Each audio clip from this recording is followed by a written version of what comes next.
Active solar systems can get tax credits residentially across the United States.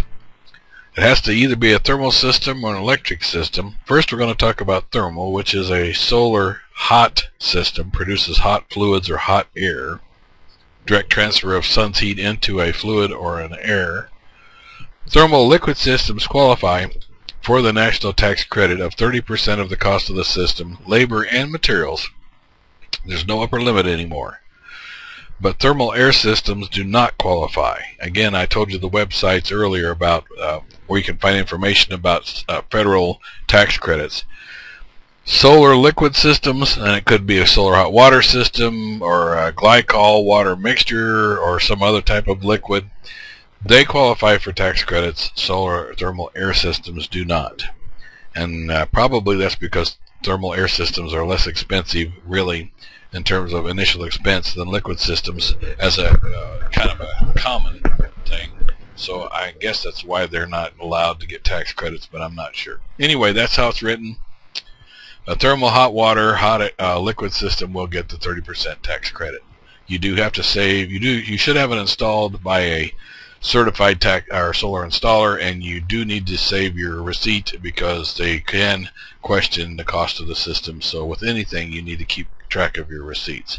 Now, maybe this is a good time to point out that your home energy auditor or your certified home energy rater cannot or should not provide you with either tax advice or with legal advice regarding your incentives, your rebates, anything that you are trying to do that affects your income. All you really need to get from a auditor or rebate or a rater is that idea of what might be available to you, because earlier I said they need to become aware of what's available and offer that to their clients. But that's only a suggestion. I must point out, in our training and anytime we talk to folks and anytime I give this seminar at some point, which I'm doing now, I must stress that if you're thinking about becoming a home energy auditor or you're thinking about becoming a home energy rater or anything along these lines, that you stay away from giving any kind of tax advice or any kind of legal advice, or you might find yourself in some hot water. And maybe that's why I'm saying it now, because we're talking about hot water systems. But bottom line, all you really need to do is provide information, but don't provide anything that can be considered legal or financial advice. The other type of solar system that gets the residential tax credits is the active solar photovoltaic PV, otherwise known as the solar electric systems. It can be any type of a solar electric system. It can be a thin film, an adhesive strip, it could be panels, and the entire system, not just the panels, qualifies for the tax credits. So in other words, it's materials and labor. 30% of the cost of the system and no maximum. So since solar electric systems can get kind of expensive, this is a very nice tax credit. Now, a couple things. Bear in mind that if you don't pay taxes anymore, if you're a retiree and you have no taxes or you pay minimal taxes, it may not be in your best interest to run out there and buy an expensive solar system with the idea you're going to get tax credits, because tax credits are taken against money owed. It's not a check, it's not a rebate, it's a credit. So if you are working and you say you have a $10,000 tax bill that you owe Uncle Sam at the end of the year, and it just so happens that you have a $10,000 credit coming from the solar system that you just put in, then it's actually a one-for-one. A tax credit is, in fact, one-for-one. If you owe Uncle Sam $10,000 and you have a $10,000 solar tax credit, you deduct the $10,000 credit from your $10,000 owed, and you owe Uncle Sam nothing. Now, that's the good part. The bad part is if you don't owe Uncle Sam nothing to begin with, then you can't take your credit against it.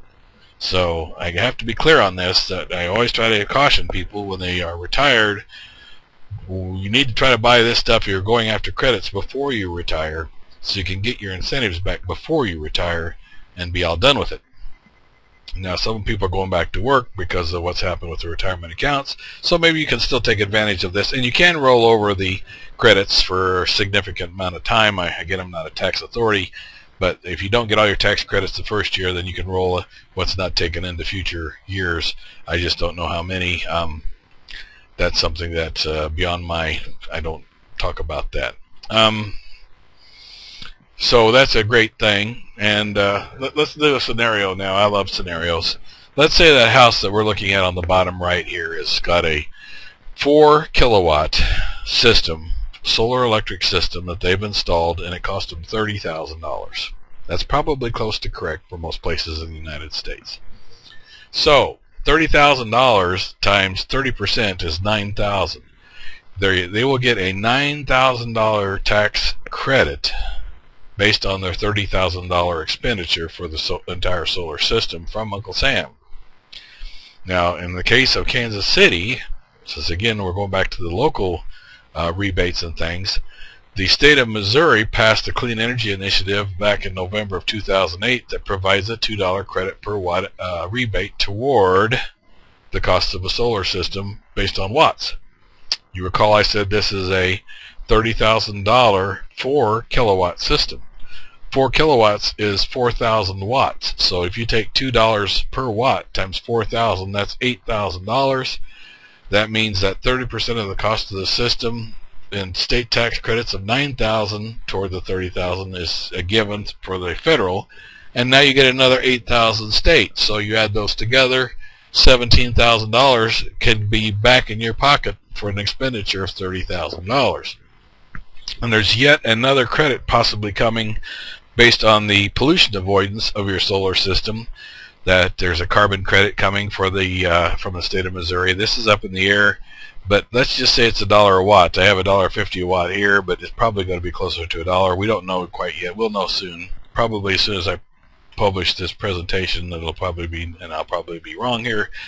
But if we assume it's $1 a watt, then that's another $4,000. So if you add it all up, $9,000 in federal tax credits, $8,000 in state-based rebates from your utility, Kansas City Power and Light. So now we're talking $17,000 plus another $1 a watt for pollution avoidance. That's $4,000. That makes $21,000 back on the cost of a $30,000 solar system. Does this pencil? Absolutely. It's kind of a no-brainer to put in solar now in the state of Missouri.